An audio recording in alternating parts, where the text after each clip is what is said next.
we're so excited to have all of you here tonight. I'm Roberta Islip. I'm the president of the Friends of the Library, and happy to welcome you to our speaker series.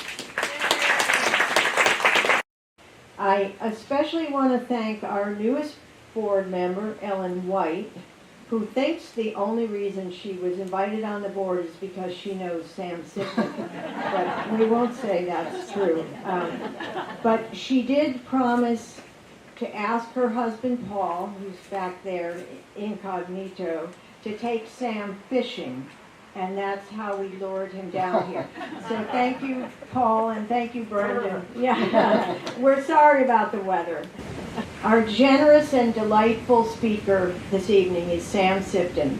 He is an assistant managing editor of the New York Times, the founding editor of the New York Times Cooking, and a former restaurant critic for the New York Times. Among other books, he's the author of See You on Sunday and the New York Times Cooking No Recipe Recipes. And Ellen T. White will be grilling him tonight, or I should say interviewing, grilling. Yeah. She's the former managing editor of the New York Public Library and the author of Simply Irresistible Lessons in Love from the Most Famous and Infamous Women in History. So thank you to you both. Thank you. Thank you, Roberta. I'm not used to a microphone, so we'll see how this goes. Thank you all for coming tonight, particularly out in the cold. At least it's not like it was last night. We would have been freezing. But Sam, we're so delighted to have you here because we've been planning this for months. And as you know, as it came closer and closer, it was like, well, COVID, but prevented. We never even considered that actually the weather in New York would have prevented it. I mean, did you just get out? You just got out under, because a lot of flights were canceled, etc. So you're here now, and so I'm going to ask a few questions of Sam, and then I'm going to turn it over to you guys. And we're not going to do the microphone thing. We're just going to just say the question as loud as you can, and then I'll repeat it as best I can and interpret it. So should we start? Let the grilling begin. Okay. So, Sam, you've had a substantial career outside of food. Like, for instance, you've had an editorial career with the New York, editorial and a writing career, I guess, as an editor and a writer. You worked for Talk Magazine and another magazine, American Heritage. You actually also, I read, were a teacher in the New York City schools. I was. Yeah. And you were a first mate on a schooner, I read. Yes, indeed. So, and even at the Times, you've been there for 20 years, but at least for some of that time, you were a national editor. Yes. But now you're involved with food. I mean, you're assistant managing editor, but you're very involved with food. How did food happen? Was it an interest you always had? Did you always want to go there? And describe also New York Times Cooking, the digital site. Absolutely. Yeah. So food has been part of my journalism career from the very beginning, and I think that's because it was sort of accidental. New York Press, the newspaper I started out on, was a free alternative paper in New York City with the gigantic circulation of 100,000. I was 22 years old, and I thought, a lot of people are reading what I'm getting to write. And I ended up writing about food for that publication at the start of my career. They hired me as a restaurant critic, and I was paid $150 a column, 750 words, and then I discovered that included the meal. So I was not making a lot of money. So that's what led me into the school system for a while until I could become a full-time reporter and later editor. But that early experience of writing about food led me to understand that food is always a way in. If you want to start a conversation with anyone, in a gas station, in a state house, in a beautiful library garden, you need only ask, like, what'd you have for breakfast? Or what do you always have for breakfast? Or what was your lunch today? And you'll discover something, that even the people who claim that they don't care about food, they don't think about food, they have nothing to say about food, have very definite ideas about food. And it starts with their breakfast. And so that chance to be able to always start a conversation and always be able to get into some form of storytelling through food became important to me. And I kept it in my back pocket through every job I've done at the Times. It's always there for me. I should say, most intensely when I was the restaurant critic for the paper, obviously. But even as national editor, I was forever assigning stories about food simply because I knew that they could delight or inform. And a colleague of mine, Mark Lacey, who's another assistant managing editor and who was national editor as I was national editor, when he was in Arizona as a bureau chief, I had a conversation with him about chimichangas. And I said, I bet you we could get chimichangas on the front page of the New York Times. We just got to find the right angle. And we did. So really, you always have been involved with food. There was never a time when you were covering something else? No, I've covered other stuff, but Yeah. I've always wanted food to be a part of it. So even when I was national editor, I was writing a food column for the New York Times Magazine once a month. Actually, at that point, twice a month.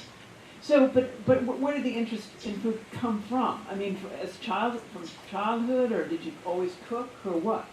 My whole life, I've eaten 3 times a day. When I got to college, I needed a job, and I had a roommate who was a bartender at a fairly fancy restaurant in Cambridge, Massachusetts called The Harvest. I And remember the Harvest was cool. Yeah. Very Mary Yeah. Mecco design Yeah. and all that kind of stuff. And I got a job through him as the cashier. You know, or a little tie, and the cashier was, they didn't have baristas then, they had cashiers. And the cashier also made the coffees. So I made these coffees, and I once got to make a cappuccino for Julia Child. That was a highlight, early highlight. But what really interested me were these guys and women who came out of the kitchen, the cooks, the prep cooks, the line cooks, the chef, and ordered, would come up to me with a jelly jar filled with ice and ask for 5 espressos and 37 sugars, and then they'd go back into this hot, exciting, loud place. And it just was really intriguing to me. And so I talked my way into the kitchen. I didn't know how to cook, but I talked my way into the kitchen, worked my way up. I was a prep cook, I worked garde manger, worked the line, worked grill, and it was really fun, and a kind of antidote to academic life. And kind of, I didn't realize it at the time, but kind of like journalism, in that it favored people who like to be adrenalized, who like a quality of doneness at the end of a shift, like it's over, now we can go to the bar, and a lot of people who questioned authority. That was helpful. A lot of renegades. Yeah. Yeah, right. But you write, but you've written about other things, but you write really beautifully, I think, about food. I mean, very literary references, historical references, great metaphors. Like, I love your metaphor for a recipe that is like sheet music. Yeah. So, does something about food make you write well? Oh, that's it. Or is it the other way around? Yeah. I'm not sure. I do believe pretty passionately that writing about food is writing about culture, and that restaurant criticism is a form of social history, that the way we think about what we're eating, why we're eating it now, all of these things help explain if not the human condition, at least where we're at as a culture in a particular moment, in a particular place.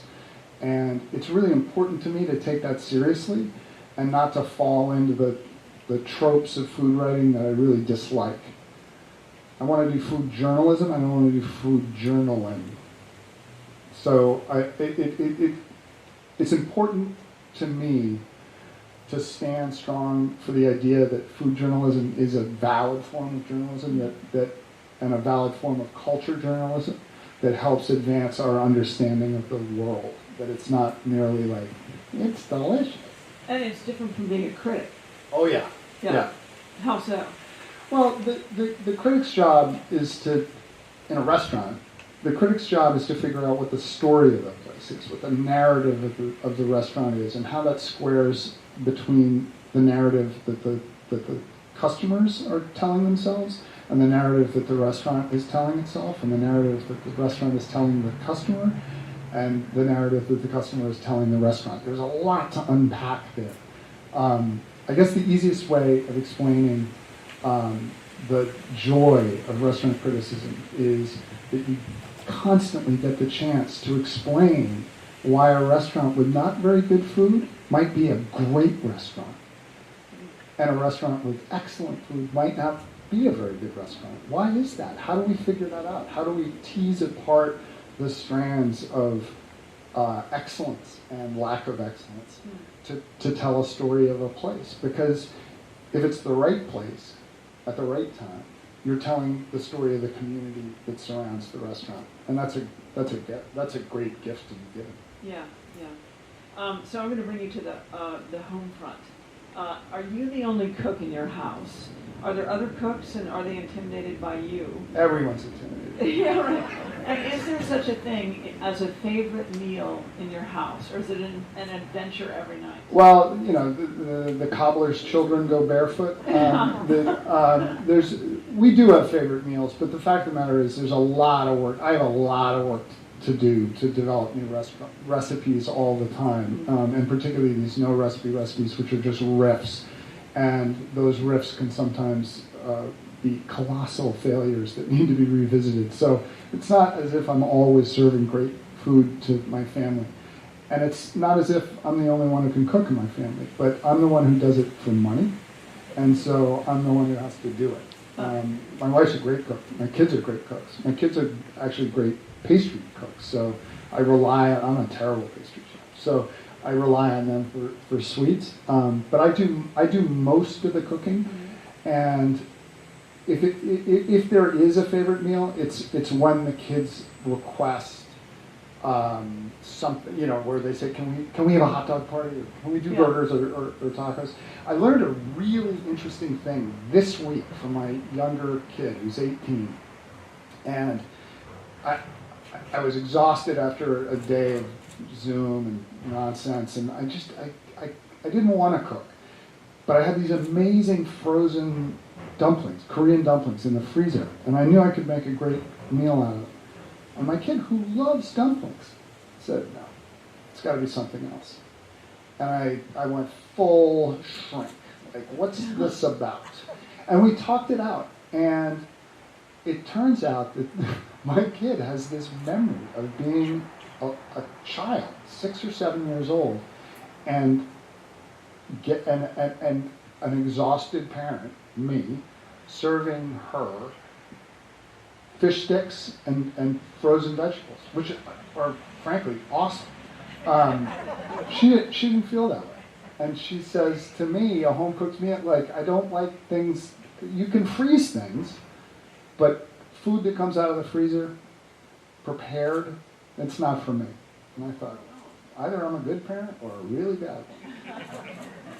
So I wanted to talk about your first book, which came out 10 years ago.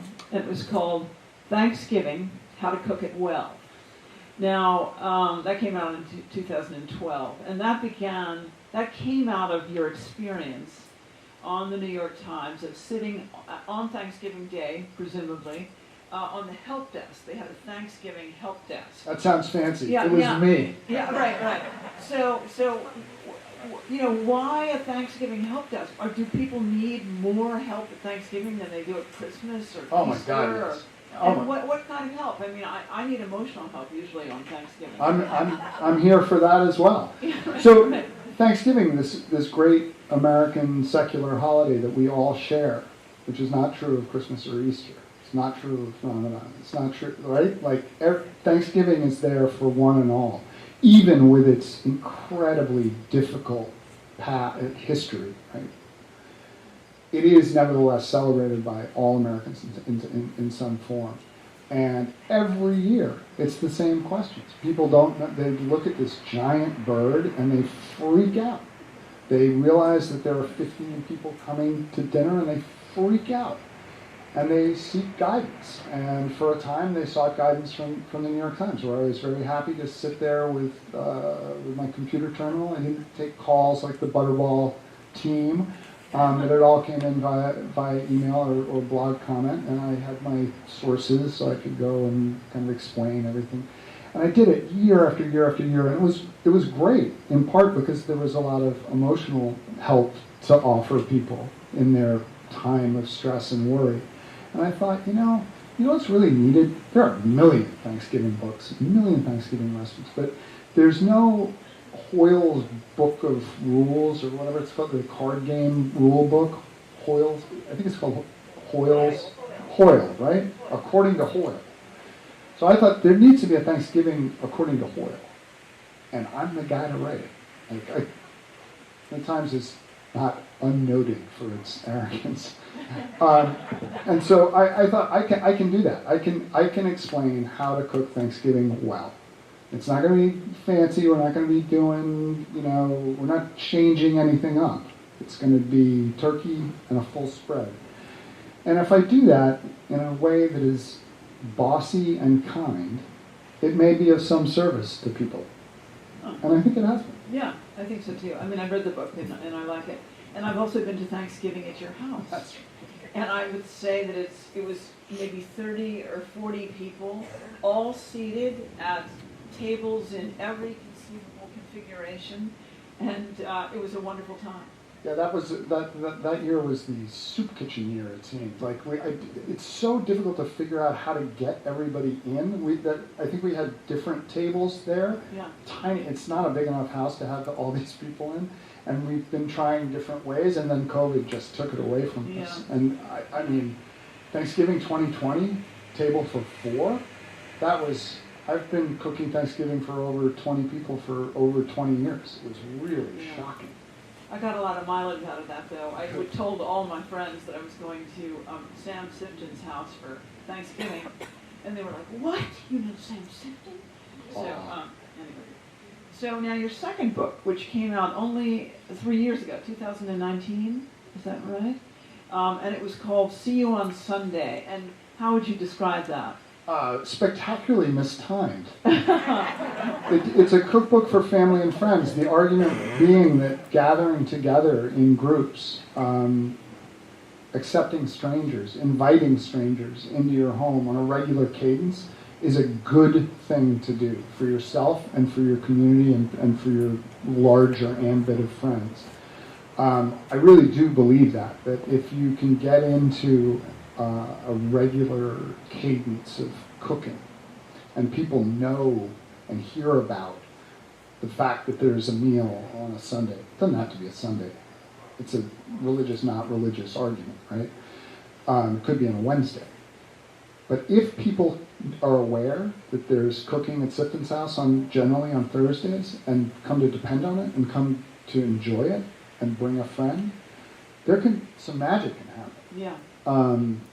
But of course, some infection can happen as well. So the arrival of COVID put a dent in See You on Sunday, which was sort of a bummer. But I encourage you to go to the library and read it, and if you like it, to buy it. I'm not asking you to buy it. I would never ask you to buy it at a library event. I thought it was for sale here, but maybe. Okay, buy it. Buy it. It's an invaluable. Right.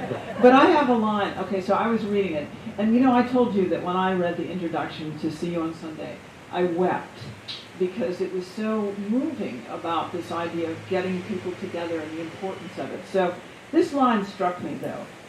If you don't particularly like entertaining, even if you don't particularly like entertaining, there is great pleasure to be had in cooking for others, and great pleasure to be taken from the experience of a gathering to eat with others.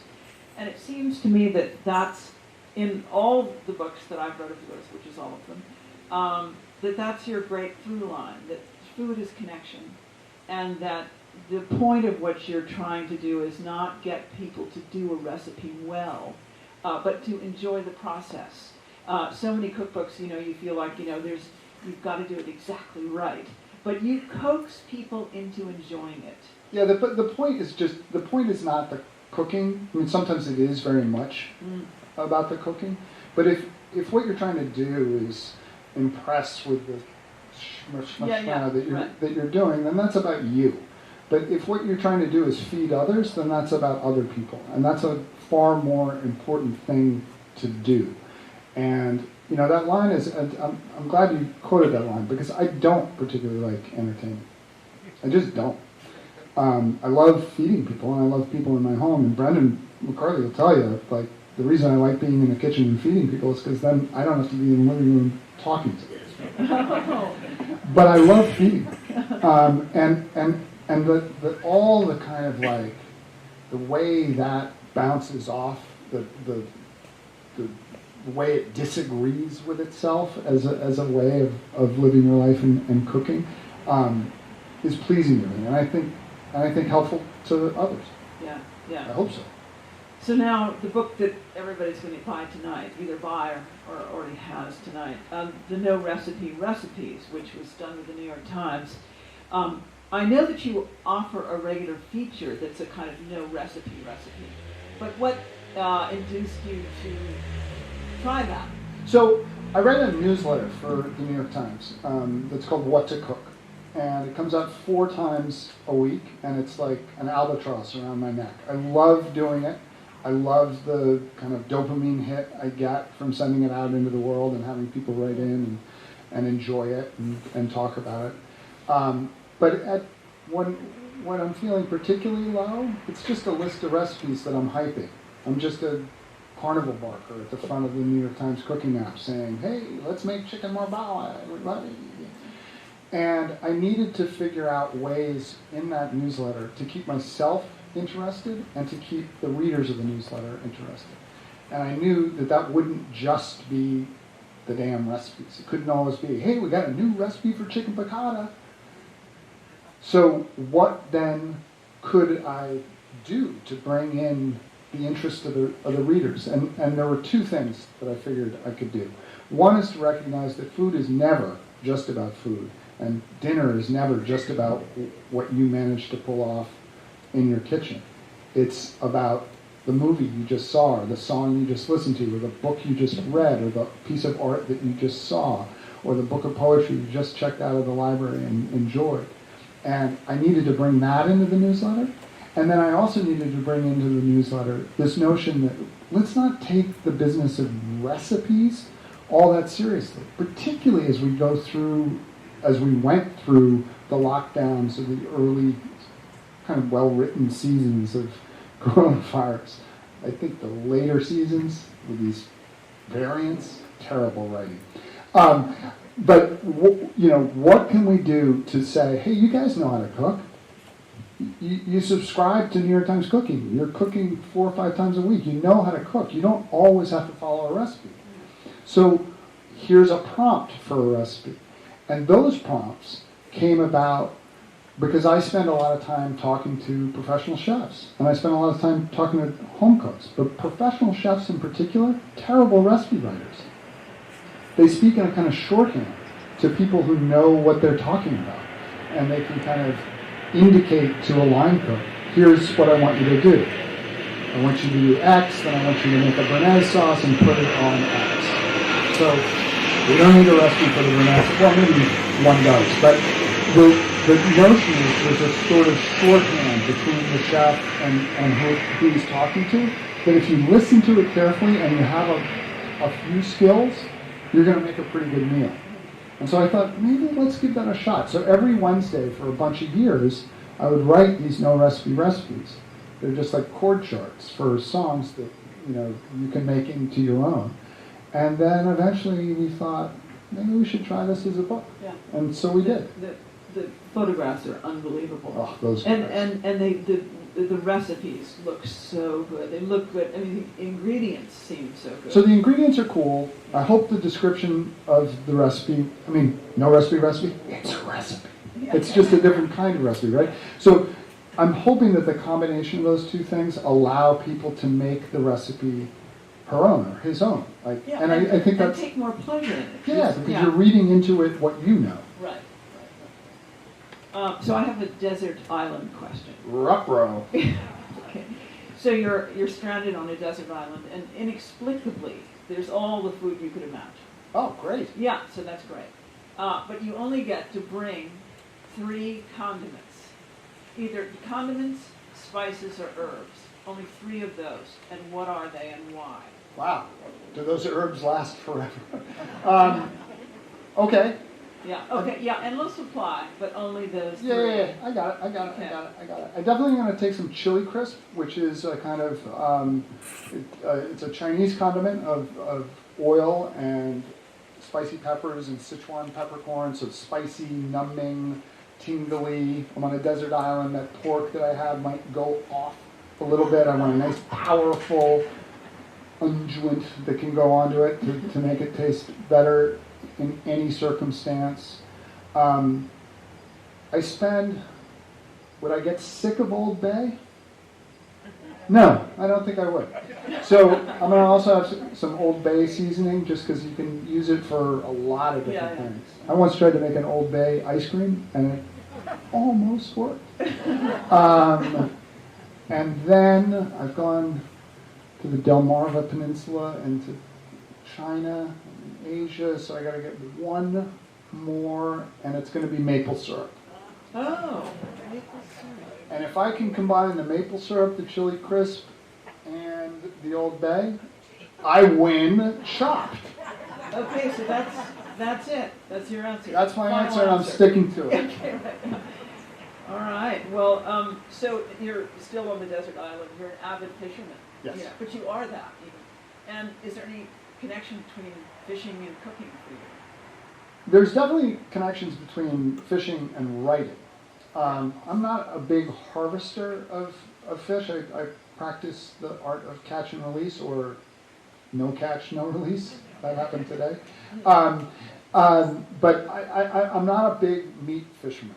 And I kind of, you look, if you spend any time in marinas where there are charter boats coming in, and you see a great number of really beautiful game fish processed for the sports, and you realize that those pounds and pounds and pounds and pounds and pounds of meat are going to go into freezers and then potentially not be consumed or used. It seems like a terrible waste.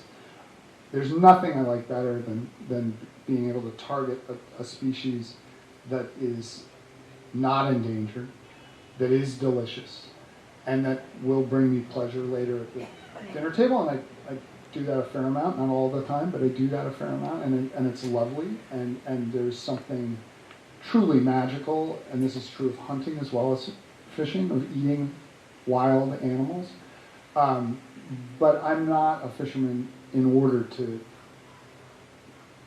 get meat from my table. Right, I understand. Yeah.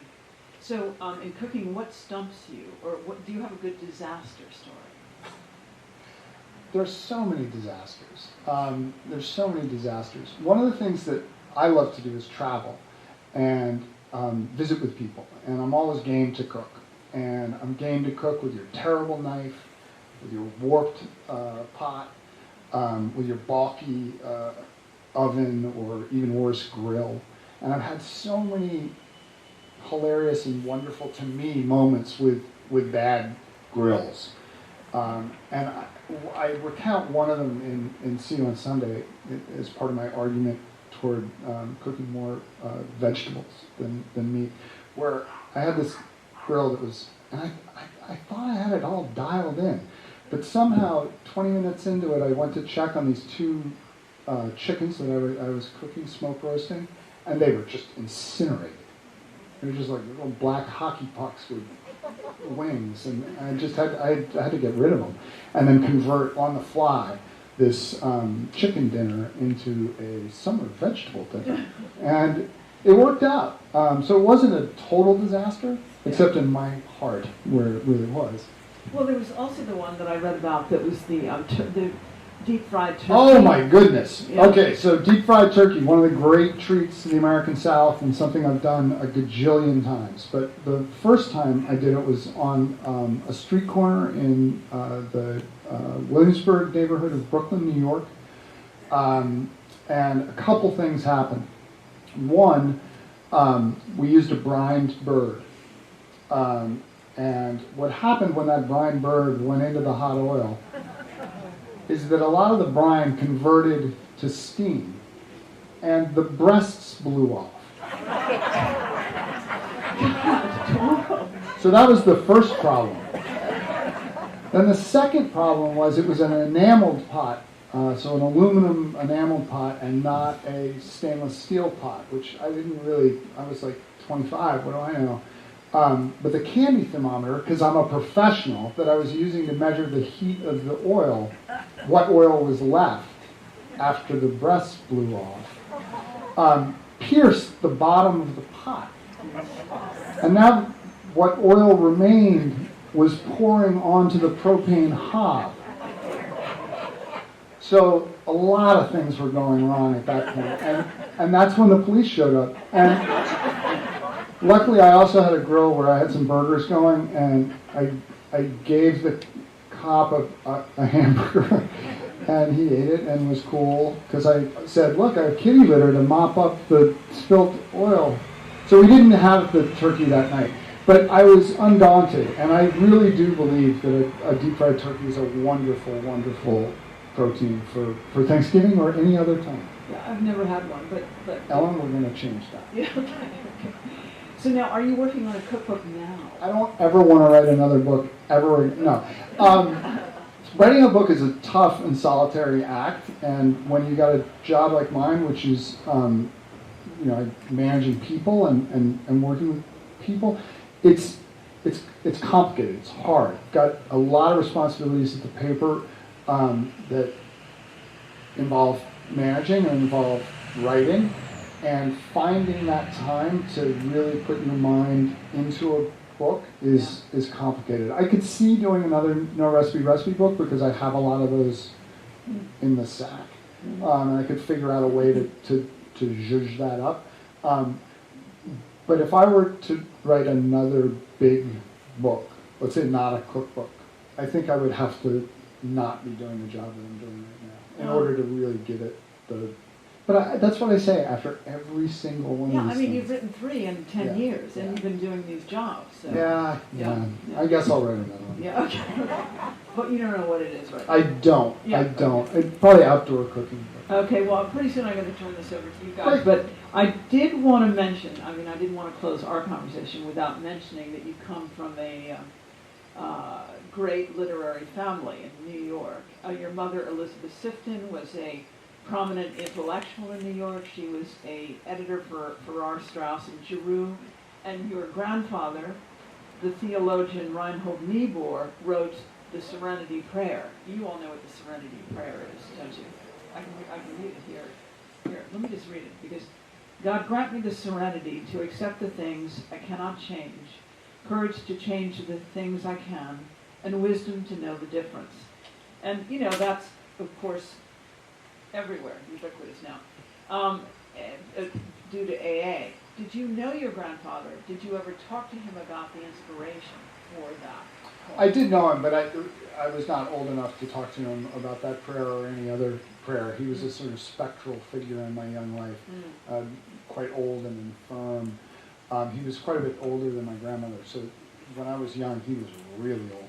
And so I mostly remember, quite frankly, remember him as a bedridden person who was super scared, if only because he was quite large and which I mean tall, and old and infirm. But his influence loomed large over my, still looms large over my life, and I feel a powerful connection to him in the work that I do, and whenever I read his work.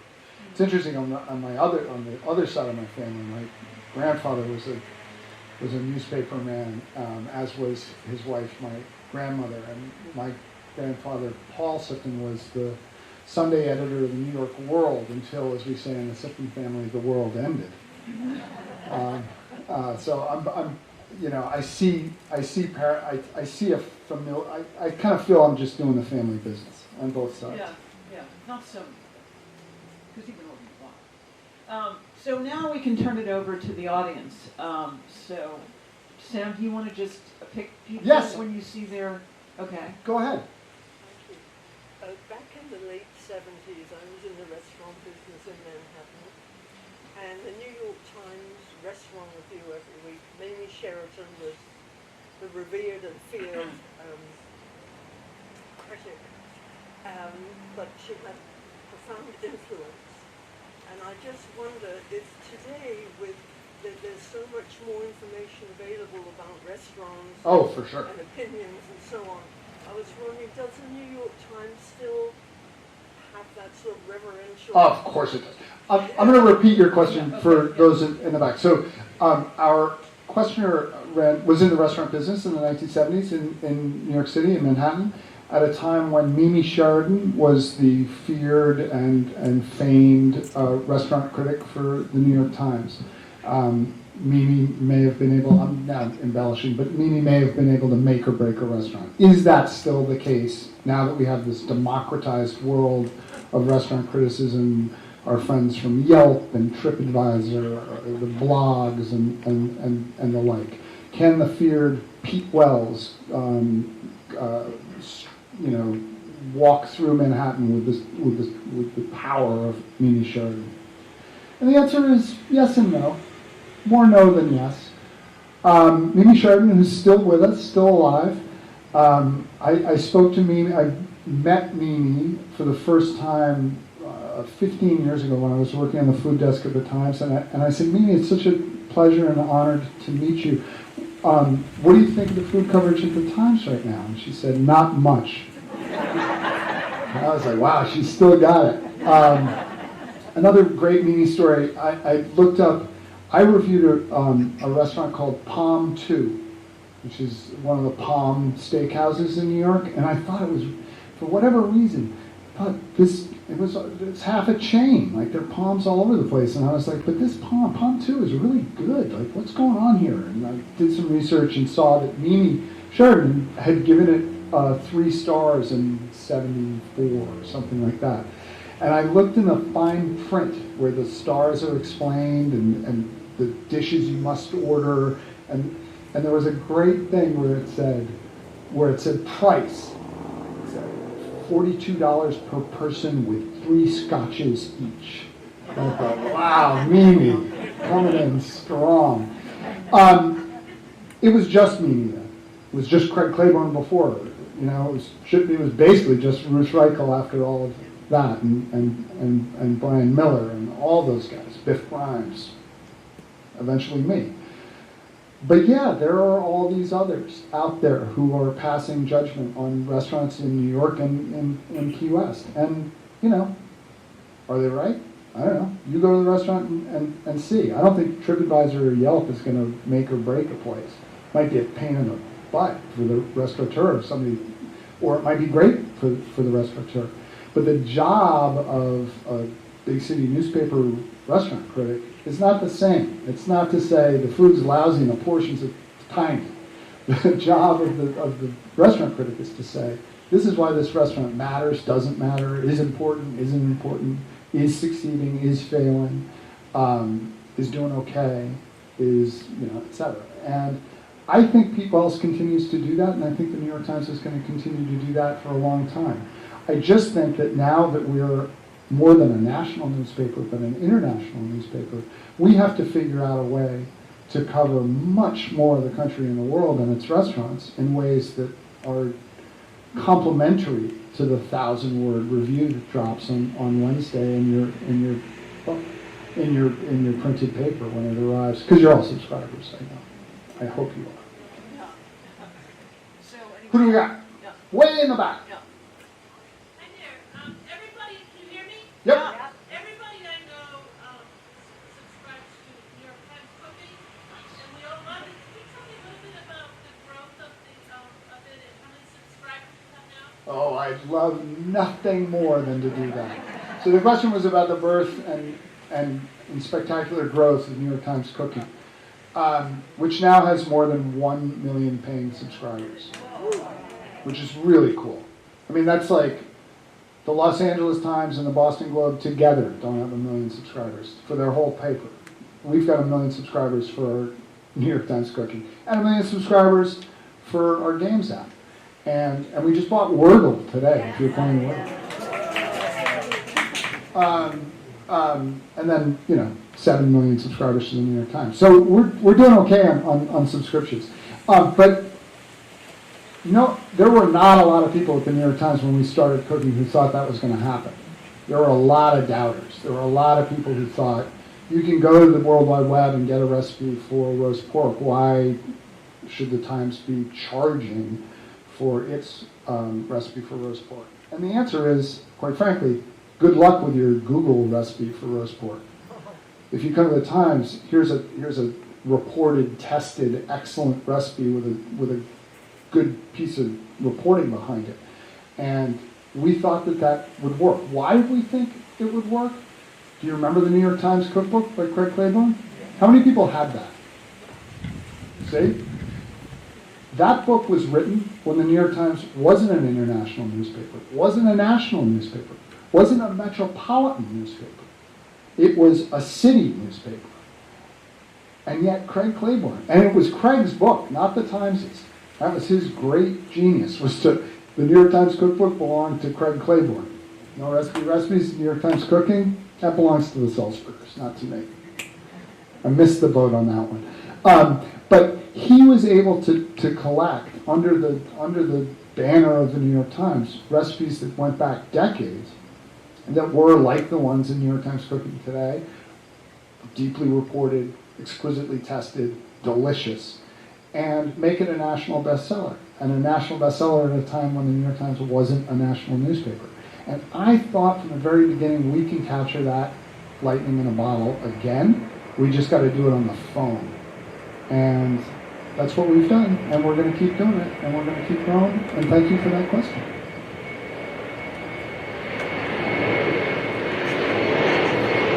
United States military.